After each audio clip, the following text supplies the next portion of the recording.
चल उठना। उठना क्या मतलब? बाप का राजा क्या? यहां तेरी मर्जी नहीं चलती। वो तो शेख साहब को क्या बोलता था? शेख साहब से अपनी दोस्ती है, बातचीत हो रही थी। बातचीत हो रही थी?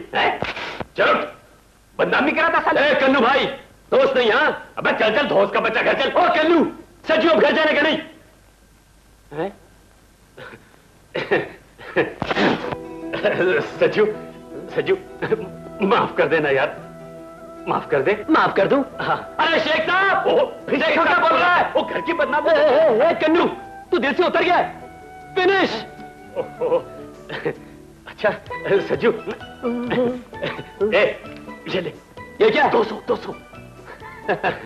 तू समझता मैं 200 में बिक जाऊंगा? 500 निकाल। 500। 500? लेकिन हमेशा तो मैं तुझे 200 देता।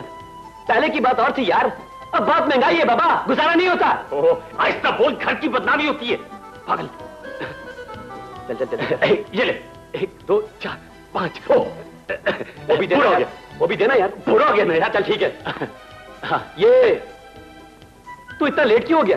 क्यों? देखता नहीं कितनी धूप है, मेरा रंग काला हो रहा है। चल सामान उठा। सामान उठा? नखरे करके दिखाता है।